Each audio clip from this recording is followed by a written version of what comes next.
الحمد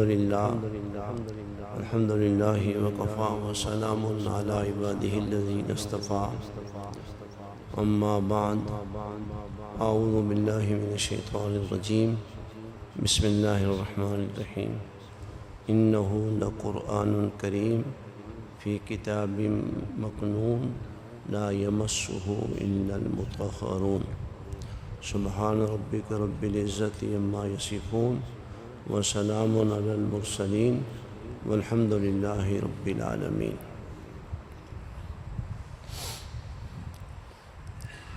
آج کی یہ مبارک تقریب جس میں ہم کافی دیر سے شریک ہیں،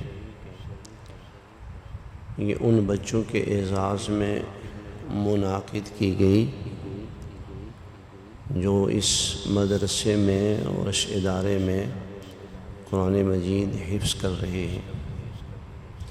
امام الانبیاء صلی اللہ علیہ وسلم نے ان مبارک بچوں کے بارے میں ایک بات ارشاد فرمائی ہے، اور وہ یہ ہے کہ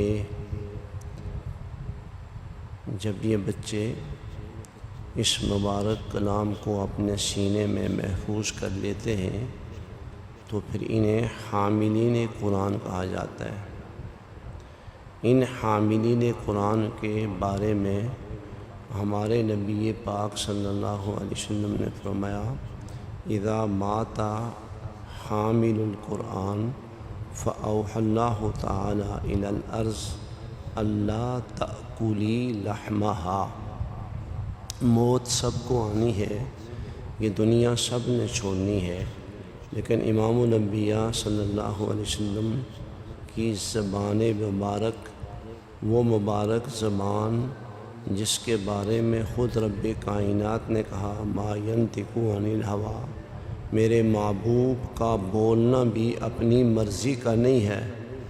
ما ینطق عن الہویٰ ان هو الا وحی یوحیٰ، میرے محبوب بولتے بھی وہی ہیں جو میں انہیں کہتا ہوں، ان کی زبان سے الفاظ بھی وہی ادا ہوتے ہیں جو میری چاہت کے مطابق ہوتے ہیں۔ تو اس مبارک زبان سے آپ نے یہ بات فرمائی کہ حاملین قرآن کا جب انتقال ہوتا ہے تو اللہ براہ راست زمین کو یہ حکم دیتے ہیں کہ یہ مرنے والا حافظ قرآن ہے، یہ حامل قرآن ہے، آج اس نے تیرے اندر آنا ہے، آج تو اس کی قبر بن رہی ہے تو اس کے گوشت کو نہ کھانا۔ تو زمین جواب دیتی ہے فَكَيْفَ آكُلُ لَحْمَهَا وَكَلَامُكَ فِي جَوْفِي، میں ایسا کیسے کر سکتی ہوں اے اللہ جی، میں اس کا گوشت کیسے کھا سکتی ہوں، اس کے سینے میں تو آپ کا مبارک کلام ہے۔ اللہ تعالیٰ نے آج ہمیں ایسی مبارک تقریب میں شرکت کی توفیق عطا فرمائی، یہ سعادت بخشی کہ ہم آج ایسے بچوں کو اپنی آنکھوں سے دیکھ رہے ہیں جو آج 5 پاروں کے حافظ بن کر اپنی کارکردگی ہمیں دکھا رہے تھے کہ الحمدللہ ہم 5 پاروں کے حافظ بن چکے ہیں، اور انشاءاللہ العزیز وہ وقت آئے گا کہ جب یہ بچے پورے قرآن کے حافظ بن کر جناب رسول اللہ صلی اللہ علیہ وسلم کے اس حدیث پاک میں جو بشارت آپ نے سنائی ہے اس کا مصداق بنیں گے۔ میں نے 2 باتیں میرے عزیز بچوں آپ سے کہنی ہے، توجہ سے سنو، اور اگر بچے توجہ سے نہ سن سکیں تو اساتذہ سنیں۔ پہلی گزارش تو یہ ہے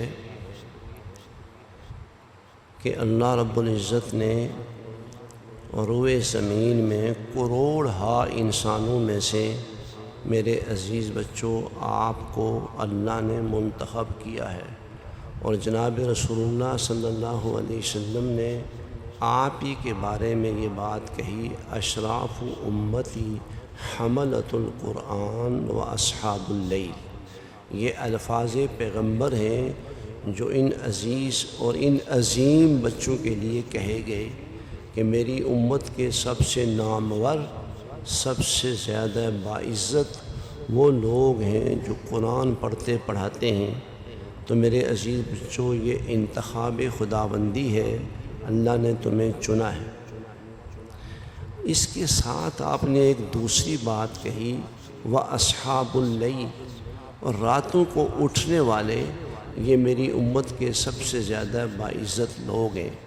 میری اساتذہ کرام سے گزارش ہے کہ بچوں میں یہ ترغیب چلائیں کہ یہ بچے جب رات کو عشاء کی نماز پڑھیں تو 2 رکعت سنت پڑھنے کے بعد 2 رکعت نفل تہجد کی نماز سے پڑھ لیا کریں۔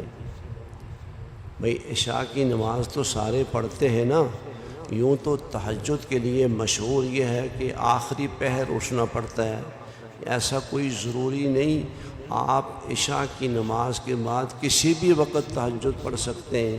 تو بچوں کی آسانی کے لیے میں یہ بتا رہا ہوں کہ جب آپ عشاء کی نماز پڑھ لیتے ہیں تو 2 رکعت سنت پڑھنے کے بعد آپ 2 رکعت نفل پڑھ لیا کریں تہجد کی نیت سے، تو آپ کا شمار بھی تہجد پڑھنے والوں میں ہو جائے گا۔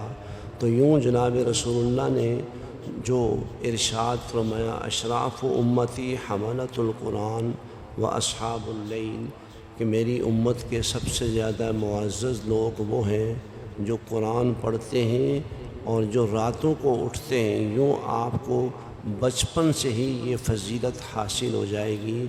اور یہاں بیٹھے بچوں کے سرپرستوں سے بھی میری درخواست یہ ہے کہ آپ بھی اس پر عمل کر سکتے ہیں، آپ بھی اس پر عمل کر سکتے ہیں، اور ایسا کرنے سے آپ کا شمار بھی تہجد پڑھنے والوں میں ہوگا۔ میرے عزیز بچوں، ہمارے حضرت مولانا مفتی عبدالخالق صاحب کی بڑی خوبصورت گفتگو امام الانبیاء صلی اللہ علیہ وسلم کی شان میں آپ نے سنی۔ امام الانبیاء صلی اللہ علیہ وسلم نے ہمیں اپنے قرب کا ایک نسخہ بتایا ہے۔ اگر ہم یہ چاہتے ہیں کہ کل کو قیامت کے دن رسول اللہ کے قدموں میں ہمیں جگہ مل جائے، کل کو قیامت کے دن ہمیں جنت میں رسول اللہ کا پڑوس نصیب ہو جائے، تو آپ نے اس کا ایک نسخہ بتایا ہے، ان اول الناس بی یوم القیامت اکثرہم علی صلاۃ، جو یہ چاہتا ہے کل قیامت کے دن میرے قدموں میں اسے جگہ مل جائے تو اسے چاہیے کہ وہ کثرت سے درود شریف پڑھا کرے۔ میں اساتذہ سے یہ درخواست کروں گا، میں نے اپنے ادارے میں بھی یہ معمول بنایا ہے، بچوں کو عادت ڈلوانے کے لیے ہم نے بچوں کو یہ کہا ہے کہ عزیز بچوں، جب تم مطالعہ اساتذہ سے لے لیتے ہو تو سبق یاد کرنے سے پہلے درود شریف پڑھا کرو، تھوڑی دیر صلی اللہ علیہ وآلہ وسلم، یہ بھی درود شریف ہے۔ آپ یہ معمول بناؤ کہ درود شریف پڑھ کر سبق یاد کرو گے۔ جناب رسول اللہ صلی اللہ علیہ وسلم نے یہ بھی فرمایا کہ درود شریف ایسا مبارک عمل ہے کہ جس کی برکت سے حافظہ قوی ہوتا ہے۔ علماء نے مستقل اس پر عنوانات قائم کیے ہیں کہ حافظے کی قوت، حافظے کے تیز ہونے کا ایک بہت بڑا ذریعہ درود شریف ہے۔ بلکہ میں آج ہی ایک جگہ پڑھ رہا تھا، ہمارے حضرت مولانا اشرف علی تھانوی رحمہ اللہ نے نشر الطیب بذکر النبی الحبیب ایک کتاب لکھی ہے اور بہت خوبصورت ہے۔ علماء نے لکھا ہے کہ یہ عشق میں ڈوبی ہوئی کتاب ہے، تو لکھنے والا کتنا عاشق ہوگا۔ حضرت تھانوی رحمہ اللہ نے یہ کتاب لکھی اور اس میں رسول اللہ صلی اللہ علیہ وسلم کے فضائل لکھے، درود شریف کی برکات لکھی۔ تو حضرت تھانوی رحمہ اللہ کے زمانے میں ایک جگہ طاعون پھیل گیا۔ طاعون ایک وبائی بیماری ہے۔ تو حضرت جب کتاب لکھتے تو اس دن کوئی موت واقعہ نہیں ہوتی تھی بستی میں، اور جس دن لکھنے کا ناغہ ہوتا کئی اموات ہو جاتی۔ تو یہ روایات جب کثرت سے حضرت کو پہنچی ہے کہ جس دن میں لکھتا نہیں ہوں، اس دن بہت ساری اموات ہوتی ہیں، تو حضرت نے روزانہ لکھنا شروع کر دیا، اس علاقے سے طاعون کی وبا ختم ہوا۔ یہ درود شریف کی برکت ہے۔ تو میرے عزیز بچوں، جناب رسول اللہ صلی اللہ علیہ وسلم نے حافظے کے تیز ہونے کا یہ ذریعہ بنایا، تو آپ درود شریف یوں پڑھ سکتے ہیں۔ یہ ایسا عمل ہے، اس میں کوئی نہ وقت لگتا ہے، 2-3 منٹ اگر آپ سبق یاد کرنے سے پہلے درود شریف پڑھیں گے تو اس کی برکتیں اپنی زندگی میں آپ دیکھیں گے۔ آخر کوئی تو درود شریف کی برکات تھیں کہ ہمارے بعض بزرگوں کے بارے میں آتا ہے کہ وہ 1.25 لاکھ مرتبہ روزانہ درود شریف پڑھتے تھے۔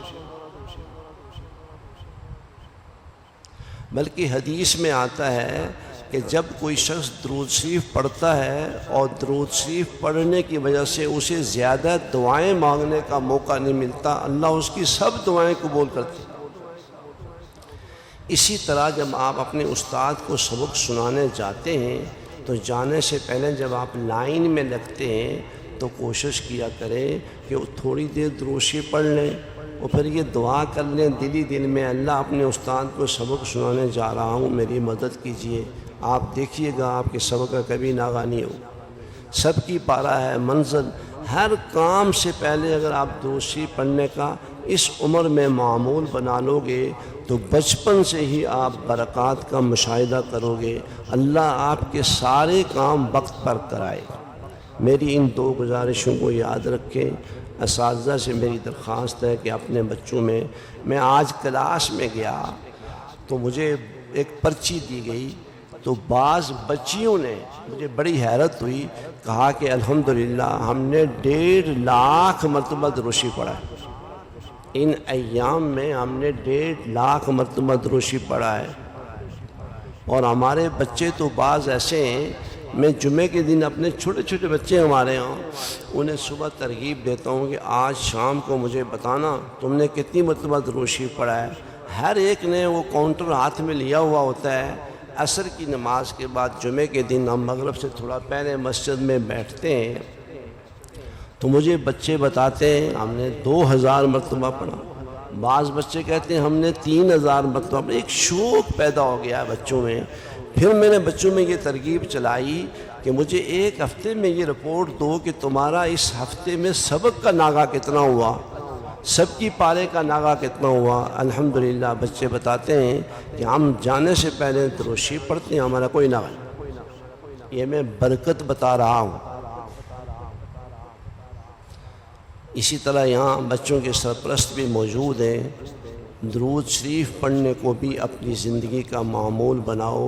ہمارے حضرت مولانا شفیق الرحمان صاحب جو حدیث پاک میں نے پڑھی ہے، اس کا ایک بڑا خوبصورت ترجمہ کرتے ہیں کہ جو شخص یہ چاہتا ہے کہ کل کو میری کرسی رسول اللہ کی کرسی کے ساتھ لگے، وہ پھر درود شریف کو اپنا معمول بنائے۔ اور یہاں سرپرست بھی موجود ہیں۔ رب کریم نے کروڑہا انسانوں میں آپ کو چنا ہے اور آپ نے اپنے بچوں کو اس دینی ادارے کے لیے میں پڑھنے کے لیے وقف کیا ہے۔ میں ایک واقعہ سنا کر بات ختم کرتا ہوں۔ اپنے آپ کو اپنی ساری برادری میں خوش قسمت سمجھو، یہ وہ سعادت ہے جو ہر ایک کو نہیں ملا کرتی۔ اللہ نے آپ کو یہ جو ہے وہ کرم فرما کر آپ کا چناؤ کیا۔ مولانا حمزہ شفیق آپ کے سامنے ہیں۔ یہ جب پڑھتے تھے تو پڑھائی کے دوران زبان میں لکنت تھی، تو میں کبھی کبھی سوچتا تھا کہ یہ بچہ جس باپ کا بیٹا ہے وہ خطیب اسلام ہے، جسے بڑے بڑے اللہ والے اپنے ساتھ بٹھا کر بیان کراتے ہیں اور پھر اس بیان کے بعد تبصرہ کرتے ہیں اور ان کے ہاتھ ان کے لیے اٹھتے ہیں کہ آج تو ہم خوش ہو گئے۔ تو میں سوچتا تھا کہ ایسے خطیب اسلام کے بچوں کا کیا بنے گا، لیکن ایک کام انہوں نے کیا کہ اپنی زندگی میں اپنے بچوں کو قرآن پڑھنے کے لیے وقف کیا۔ خدا نے انہیں چنا اور ایسا چنا کہ یہ وہ بچہ تھا جس کے بارے میں اکثر فکر مند رہتا تھا، آج 65 بچے اس کی سرپرستی میں یہاں پڑھ رہے ہیں۔ یہ قرآن کریم کی برکات۔ تو اللہ نے آپ کا چناؤ کیا۔ ہمارے بزرگوں میں ایک بزرگ گزرے ہیں، حضرت مولانا قاری طیب صاحب۔ ان کے بارے میں ہمارے استاد محترم ڈاکٹر عادل خان نے ایک دفعہ فرمایا کہ حضرت پاکستان تشریف لائے تو میں نے دیکھا کہ مغرب کی نماز کے بعد بڑی لمبی نماز پڑھ رہے ہیں۔ تو میں نے بعد میں کہا کہ حضرت آپ سفر میں ہیں، سفر میں تو فرض نمازوں میں بھی گنجائش ہے چھوڑنے کی، آپ نے نوافل شروع کر رکھے ہیں اور آپ بیمار بھی ہیں۔ تو فرمایا کہ عادل میاں اپنے ابا سے ایک وعدہ کیا تھا وہ نبھا رہا ہوں۔